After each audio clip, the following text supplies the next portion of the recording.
If you want to make your bad time sweet, go ahead and head over to the Sugar Shack collection. Link down below in the description box where you can get a discount on your purchase. Hey everybody, what's up? It's your girl Bondy Blue and I am back. Yes, we're back for Insecure. All right, so look, let's just get right into it. Insecure is back for the 3rd season, sans Lawrence. Meanwhile, Issa's staying with Daniel, the ex-boo, all right? The one that laid her out in the studio. She's staying at his house, sleeping on his couch, and he is fucking some girl up, okay? Bang, bang, bang, bang, like real hard. And at first we thought it was Issa. We thought Issa was in there like getting that D, getting that D, getting that D, oh looka, getting that D. Like we thought that's what was going on, but no, it was somebody else. Some girl named Vanessa, I believe, that Daniel is seeing now, and she's sleeping on the couch. And the next morning she's like, "Did you know that I was in here? Did you know?" And he like, yeah. It's rather uncomfortable, to say the least. Not only do they have history, but they fucked not too long ago. Like, it ain't been that long, and you living with him, and now he's having sex with other girls with you right outside the door, having to listen to all of the moans and all of the banging. Girl, I would not be able to do it. I would not be able to do it. Shit. Yeah, I wouldn't be able to do it. Not me. Molly is on vacation and she got her little bae on her vacation who's trying to come home with her, but she's like, oh no. That's cute, but oh no. See, this is for here, and when I get back to LA, I don't want to see you, okay? She thought the boy was from the island, whole American accent. I'm like, okay, she thought he was from the island? All right. Molly is really like narcissistic. I feel like Molly is one of them people who are like so full of themselves and so absorbed with their own lives that they don't even pay attention to the people that they're interacting with or having sex with. So back at the job, Issa is swamped with work, okay? You remember they took her out the field because they didn't like how she was moving, so they put her on desk duty. And let me mention, okay, the white girl co-worker whose name I can't remember right now, I'm sure it'll come back to me. She works on my nerves, okay? Because when Issa was up, she was riding the shit out of her coattails. Girlfriend and snaps and all of this bullshit, just annoying us and making us cringe. Just annoying and cringing. Cringing and being annoyed. It was really, you know, like those types of like white female characters are just so... oh, they take so much of my energy when I have to watch them, because it's like you want to feel sorry for them, but you have to remember, colonizer, back up off me. But now that Issa is on desk duty and, you know, on her boss's shit list, homegirl, like, I don't want to rock the boat. I can't really offer you any help. It's like, of course you can. Of course you can. So I guess we're going to be seeing a little bit more of Daniel's life outside of Issa. He's a character now. Okay. I saw him at Essence. Like, I saw him. I was like, oh, is that him? Is that Daniel? Oh my God, look at him. That's Daniel. Just back here with us regular folk. All right. Yeah. All right.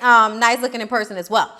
He's in the studio, and his homeboy brings a girl in that's in a studio acting a fucking fool. Okay, the track was nice, but all she kept singing was, baby, baby, baby, baby, baby, you my baby, I'm your baby, we is babies, oh, baby, ooh, baby, give me that baby, oh, baby, yes, baby, baby, baby, baby, baby, oh, baby. Like, that's basically what she did the whole time she was in the studio. The bitch come out the studio, and it's Dawn Richards. I'm like, girl, I ain't even recognize you. Your face is brand new, okay? Girl, you better get a good surgeon to make that face brand new, bitch. I ain't gonna make you feel bad about your surgeries. Go ahead and live your life, girl. All right, she from New Orleans, so you know I can't be too hard on my people. All right, I gotta show my people love. All right, so Dawn came out there with the ponytail and was like, I know it's all about my lyrics, huh? I be writing and shit, yes. And it's like, no, you have not been writing. You have not. You have not been writing. Why were the pants rubber? Why? Why were the pants rubber? Somebody tell me. He's bucked up. He bought them for. I bought her those pants. Really? You're the reason her vagina's on fire right now? Oh, okay. So Issa's driving a Lyft now to compensate for lackluster career and little bit of money. Okay, so she's driving her Lyft. She goes to pick up Miley. Somebody threw up in a car the night before. Pick Miley up from the airport. They go have lunch. so we could talk about everything that's been going on. She talks about all of the men that she's been putting the bloop on. And I don't understand how that's any different from the Molly we saw in the past. Okay, Molly quit that other job and is now about to get a new job and is going into negotiations, but just took a vacation. I was like, girl, you better live your best life. Okay, I ain't going back and forth with you niggas. I'm living my best life. Yeah, I ain't going back and forth with you niggas. All right, look. Molly is definitely out here living that best life, but I still feel like she's the same person. You the same person that's running from relationships, running from man to man to man, because for some reason, I think the idea of actually being tied down to somebody scares Molly more than she is willing to admit. That's why a lot of the time she seeks out unavailable men, like her situationship with Dro, who is a longtime family friend who she started having sex with, who's married but has an open marriage, so it's okay, but it's weird. You know what I'm saying? But then she tries to cast judgment on other people and kind of have this almost superior attitude to Issa because she got her job shit together. But emotionally, you are just as distraught as Issa is. So I think it's funny that Molly always has this, I'm getting my life right type of situation going on, where she just giving us the same shit in a different rapping. You know what I mean? You ain't fooling nobody, bitch. You ain't fooling nobody. So they do another one of these like little sitcoms inside the television show. Daniel goes to see his sister who's braiding her little girl's hair, and she needs her little girl to spend the night with him because she has to go to work. She has to go on set or something like that. And they're watching this show, and it has Erica Alexander, it has Ron from A Different World, and Bill Bellamy. And I was like, check them out. I ain't giving us a reboot of a reboot. All right, I was excited for that. You know what I'm saying? I just was. I like seeing Erica Alexander, and why was she eating just like she always did in Living Single? It was hilarious. Anyway, so that was the little sitcom that was on the television. He comes into the apartment. She tells him she needs her daughter to stay at his house. And she's like, so who gonna watch her? Vanessa or Issa? He was like, how long she gonna be at your place, bruh? And he was like, I don't know, maybe 2 more weeks. And she was like, bruh, Vanessa is not bothered by this situation that you got going on. And he was like, why would she? Me and Issa are over. That's a dead situation. And sis is like, is it really? I mean, she could have stayed with anybody, and she stayed with you. During Molly and Issa's conversation, we discovered that the last time Issa stayed with Molly, which is why she couldn't stay with her best fucking friend, is because a lamp got broke. And Molly just wants Issa to admit she broke it. Issa says the lamp was broke when she got there.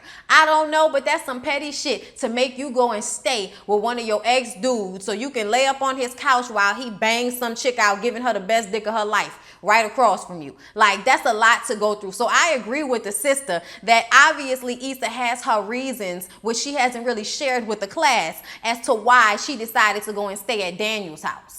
So Issa and Daniel finally meet up at the house, right? And he's playing a record that he's been working on, and she walks in and takes a drink and tells him she likes the song. Kind of a vibe. And for some reason, he thinks this is an opportune, time to try to kiss her. And she's like, whoa, I'm not here for that. I'm not here for that at all. And he's like, well, what the fuck? Like, I'm confused, Issa, because in one moment you here, and in the next moment you checking me about if I'm having sex with a girl while you're here. So if it's an issue, it's an issue. If it's not, it's not. What is the deal? I'm confused. We're all confused, Daniel. You're not the only one. We're all confused.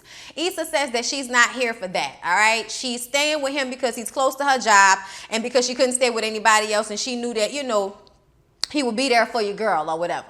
But she's trying to make it seem like it's not heavy, it's all light. And I'm like, bitch, this shit is heavy, heavy. You want that Daniel D? Yes, you do. You want the Daniel D. Girl, after watching that shit, we all want the Daniel D. Or something like it. Okay, if Lyric wasn't asleep. So Molly is getting her box ate out on her kitchen counter by Dro. Okay, they was giving everything to me with these sex scenes. Okay, this is my age range, my color of melanin, girl. Look, all right? So Molly and Dro have a passionate night, and the next morning she lets him know that she feels like they need to choose what they doing. Either they are friends that don't have sex, or they're acquaintances that all they do is have sex. And Dro is like, well, what do you want to do? And she's like, I want to keep fucking. Like, I want to keep fucking, but I don't want no more pancakes because they were about to get pancakes. She don't want no more intimacy. She don't want any phone calls. She don't want dinner. She just wants sex. And I'm like, Molly, you already have feelings for Dro. You've been friends with Dro for years. Why do you think that that's a real option for you? Or for him? That's not a real option. It's either y'all gonna do what y'all doing or y'all ain't gonna do nothing at all. All right? But you feeling bad because you can't fully have him, and that's what I think it really is. I think she really wants to be with Dro. But the fact that she can't fully have him, but then she could have him when she wants him, it's very confusing emotionally for her, and she's trying to create some boundaries. But at the same time, it's like you still not being honest with yourself about why you setting these boundaries in the first place. You want to make it seem like it's because his relationship with his wife and their open marriage is messy, but really it's because you want more than you're willing to ask for. Dro says it's fine. He said he's just gonna have to deal with it. He get up, put his shit on, and go ahead and leave, since she's asking for him to leave the premises immediately. So Issa makes all the phone calls so she can find out why all of these schools are dropping out of their program. And a lot of the people said, first of all, the curriculum is Eurocentric and all y'all send out is white people. And y'all, I feel the exact same way. We are entering a space in time where black people want to see their children being taught by other black people. Okay, it's not that we don't want them to have any Caucasian teachers, but we don't want them to have all Caucasian teachers. And as a person who went from 2nd grade to 8th grade with not one black teacher, I would never want to put my child through that again. Like, I was definitely made to feel other. I was definitely, even though I, might have had good grades, they always want you, want to make you seem like you're so fucking difficult just because you're outspoken or just because you're a little black girl. Like, I'm sorry, but I definitely don't like the feeling of all black kids having all white teachers. I don't like that at all. And I feel like that is probably the feeling that a lot of the people at those schools get when you have an outreach program and you send nothing but Caucasian people to my classroom of Latino and black kids. How are they supposed to understand these kids' experience? How are you going to administer to children that you can't even meet them at their level? For real. So she gathers all this information and takes it to the boss. The boss has got some type of broomstick up her ass because she goes in on Issa and tells her that you're overstepping your boundaries. Nobody asked you to do that. Nobody asked you to speak on behalf of the company. That's why I took you off the streets. Then she tells her that Issa needs to figure out why she's the center of all the problems around there. I was so upset. I was so upset. The look on Issa's face, she was so hurt, and she has a real reason and a real argument for why things need to change with y'all program. And I think this coincided with how she felt from the beginning about this company. And for that woman just to completely dismiss her and say what she found doesn't matter and she's all the problems around here, I just wanted to smack the fuck out that lady. I really did. I wanted to like haul off and smack the shit out of her. So Dro calls Molly to ask her about her new job and the negotiations and how it's all going. And she says that, everything went through and it's cool. But then she's mad because he's calling her, just talking to her as a friend. And I'm like, girl, like, how are y'all supposed to just cut off this relationship that y'all have had for years as friends? Like, y'all are fucking, but y'all also friends. How is he supposed to cut it off like that?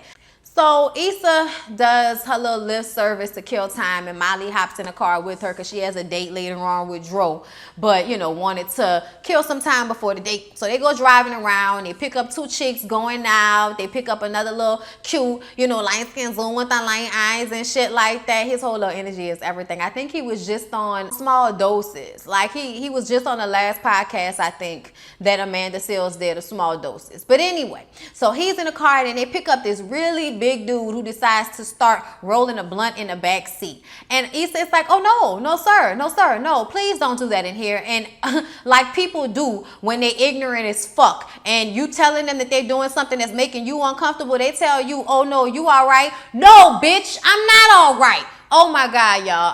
That's another story for another time. But I can't stand when people do that. If I'm telling you I'm uncomfortable with something, don't fucking tell me that I'm all right. I don't give a fuck how you feel. This is not about how you feel. It's about how I feel. And I don't want you coming in the bathroom while I'm in here, bitch. I'm sorry, y'all. In my life. I'm sorry. In my life. I don't want you smoking a blunt in my car, okay? That's how I feel about it, all right? He wouldn't stop. So light skin, light eyes. I don't remember the dude's name. He was just a driver in a car. Why am I supposed to remember his name? He was light skin with light eyes and he was sexy, okay? He was muscular. He beat the fuck out that big ass dude in the backseat of the car because he threw the blunt out the window, which started the altercation. He jumps out the car. The big dude is all fucked up and dude runs away, but then later on gives Issa a $50 tip. It was sweet, hell of a night, riding around in a lift, talking about it's the party lift. Stop being so lame, Issa, please. So the whole time she was in the lift, she's checking her text messages to see if Daniel is done fucking whoever he was fucking that night, right?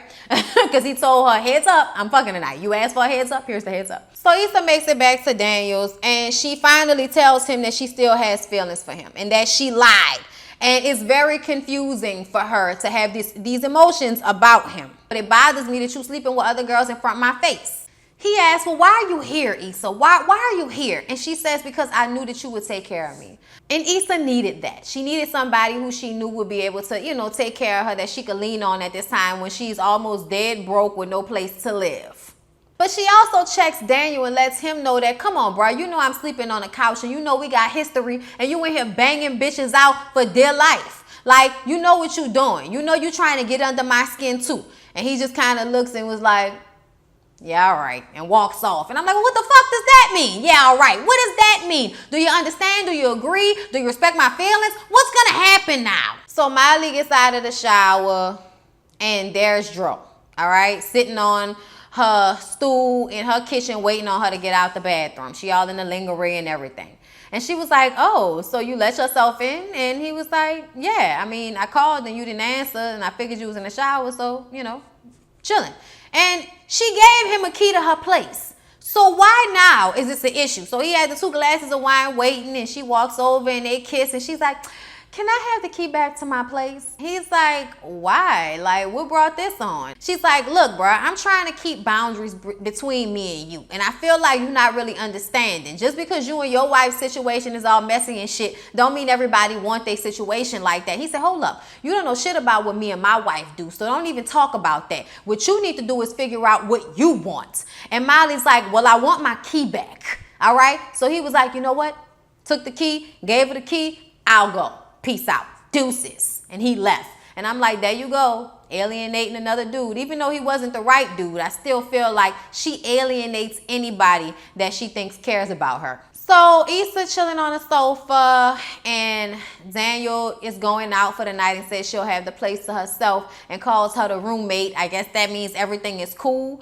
It just was weird. And then because she didn't want to be home without him being there, which was weird to me. Like this whole time you've been trying to get home to chill. Now that you finally get to have a place to yourself, you're going to get up and go drive around and lift your miseries away. Like I didn't realize lifting was becoming, you know, this big in everybody's life to where you go drive your lift to, you know, think about all the sorrows in your life and make a little extra money while you're doing it. Man, I need to give me a little lift, man. Look, I got a call. Shit. That was everything that went down on Insecure. I hope y'all enjoyed the review. Please don't forget to like, comment, and subscribe to my channel if you have not. I will be doing Insecure every week for y'all. And I hope y'all come back. I hope y'all share it with y'all people. Watch the show so we can talk about it. Comment down below. Let me know what you thought. And I'll see y'all in the next one.